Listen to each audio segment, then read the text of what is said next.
자, 그렇다면 현재 미국 증시 상황, 미국 현지에서는 어떻게 보고 있을까요? 미국 증시 전문 유튜버 유사남님 연결해 들어보겠습니다. 유사남님 안녕하세요. 네, 오늘 시장은 어떻게 진단하고 계실까요?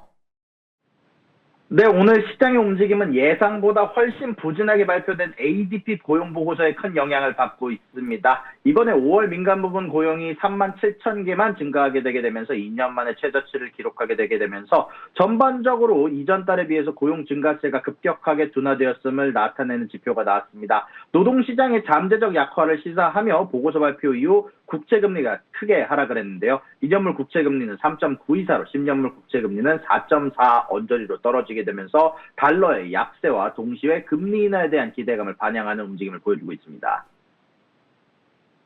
네, 오늘 시장 분위기를 조금 가라앉힌 원인 짚어주셨는데요. 조금 더 자세한 내용도 전해주시죠.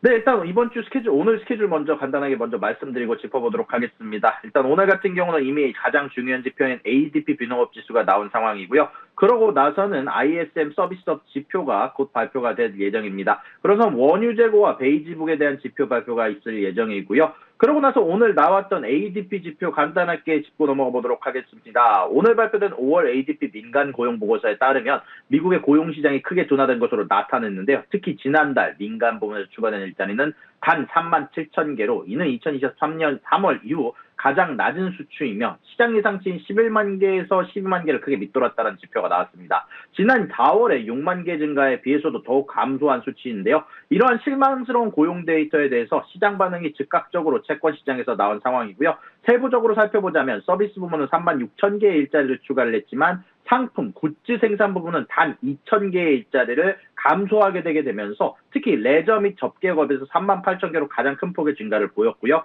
금융활동도 2만 개 증가하긴 했으나 전문 비즈니스 서비스가 1만 7천 개, 교육 및 보건 서비스는 직장이 1만 3천 개 감소하며 상당한 손실을 기록한 지표가 나왔습니다. 여기에 제조업은 3천 개, 광업은 3천 개, 5천 개에 해당하는 직장이 감소를 했고요. 건설업이 6천 개의 직장이 증가하며 일부 상쇄를 하긴 했으나 전반적으로 지역별로 그리고 섹터별로 고용 성과가 매우 불균형했다라고 평가를 할 수 있을 것 같습니다. 특히 서부 지역에서 3만 7천 개의 일자리가 증가한 반면 북동부에서는 1만 9천 개의 일자리가 감소하게 되게 되면서 전반적으로 일자리에 대한 불균형이 나타나고 있는 것으로 보여지고 있고요. 근데 고용 둔화가 일어나고 있음에도 불구하고 임금 상승은 여전히 지속적인 것으로 나타났습니다. 기존 일자리를 유지했던 근로자들의 연간 임금 상승률은 전년 대비 4.5%로 변동이 없었고요. 이직자들의 임금 상승률도 4월과 동일한 7%를 기록을 하게 되게 되면서 이는 전반적으로 고용 모멘텀 약화에도 불구하고 특정 노동시장 부분에서는 여전히 노동이 타이트함을 유지되고 있음을 시사한다라고 발표가 되기도 했습니다. 일단 이번 ADP 지표의 부진은 금요일날 발표될 미 노동부의 비농업 보고서 그리고 이런 부분들에 대해서 실업률 관련된 노동의 하향 위험을 시사하고 있고요. 이코노미스트들은 공식 보고서에서 13만 개의 일자리를 증가를 예상했지만 오늘 발표된 데이터는 잠재적인 실망감을 알려줄 수 있다라는 어떻게 보면 미리 선행지표를 여겨질 수 있는 소식들이 나왔습니다. 도널드 트럼프 대통령은 약화된 고용지표를 언급하면서 연준이 지금 당장 금리 인하를 해야 된다라고 주장하며 파월 연준 의장에게 압력을 가하고 있고 현재 스왑 트레이더들은 2025년 말까지 두 차례 0.25% 금리를 인하를 예상을 하고 있고요. 첫 번째 인하는 9월에 이루어질 가능성이 높다라고 보고를 하고 있습니다. 그 다음 소식입니다. 트럼프 대통령이 어저께 늦게 소셜미디어에서 올린 글에서 시진핑 중국 국가주석에 대해서 매우 강하고 합의에 도달하기 극히 어렵다, 매우 고집스럽다라고 언급하면서 세계 양대 경제대국 간의 취약한 경제 유전이 언제까지 유지될 수 있을까에 대한 의문을 제기했습니다. 트럼프 대통령이 미동부 시각 기준으로 오전 2시경에 트루스 소셜에 나는 시진핑 주석을 좋아하고 앞으로도 그럴 거지만 그는 매우 고집이 강하며 합의에 도달하기 어렵다라고 게시를 하면서 이 발언에 대해서 애널리스트들의 반응은 미국과 중국 간의 긴장이 다시 고조되는 가운데 안에서 트럼프 대통령이 현재 시진핑 주석과 통화를 이번 주 안에 할 것이다라고 얘기를 한 상황에서 중국의 반응이 없자 현재 양국의 협상을 도모하기 위해서 게시한 게 아니냐라는 얘기가 나왔고요.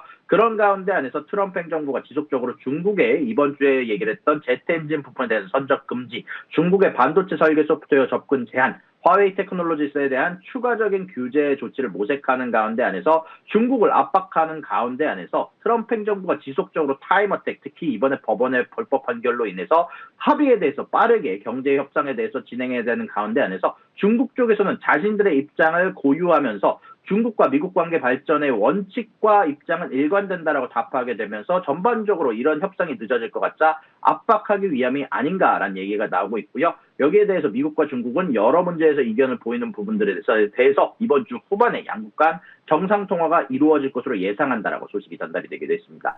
자, 그리고 마지막 소식입니다. 미국 3대 은행 중 하나인 웰스파고가 지난 7년간 연준이 부과했던 자산성장 제한 조치를 해제됐다는 소식에 주가가 크게 상승했습니다. 오늘도 주가가 소폭 상승하고 있는데요. 연준은 2016년에 불거진 고객 계좌 조작 스캔들로 인해서 웰스파고에 대해서 현재 자산 상한선을 부과를 했었는데 이는 은행 전체 자산에 부과된 최초의 성장 제한 조치였는데요. 연준은 이런 조치를 해제하면서 은행이 문제점을 해결하는 데 상당한 진전을 이루었고 성장 제한 조치 해제를 위한 조건을 충족했음을 반영한다라고 얘기를 하면서 다만 2018년의 다른 규제 조치들은 은행이 해당 요건을 충족할 때까지 유지가 될 예정이다라고 얘기하면서도 웰스파고가 성장을 위한 추가적인 자격을 갖췄다라는 평가가 나왔습니다. 웰스파고의 찰리 샤프 최고 경영자가 연준의 자산 상한선 해제 결정은 웰스파고를 변화시키려는 우리의 여정에서 가장 중요한 이정표가 된다라면서 우리는 오늘날 우리가 해온 노력 덕분에 더욱 달라지고 훨씬 더 강력한 회사가 되었으며 추가적으로 성장력이 있어질 것이다라는 투자자와 분석가들의 평가가 줄줄 이어지고 있다라고 간단하게 정리할 수 있을 것 같습니다. 네, 오늘 해당 소식 속에 웰스파고 1% 넘는 강세를 보여주고 있고요. 저희는 앞으로 이 중국에서 어떤 반응이 나오는지 그리고 연준에서는 어떤 진단이 나오는지 지켜봐야겠습니다. 유산남님과 함께했습니다. 고맙습니다.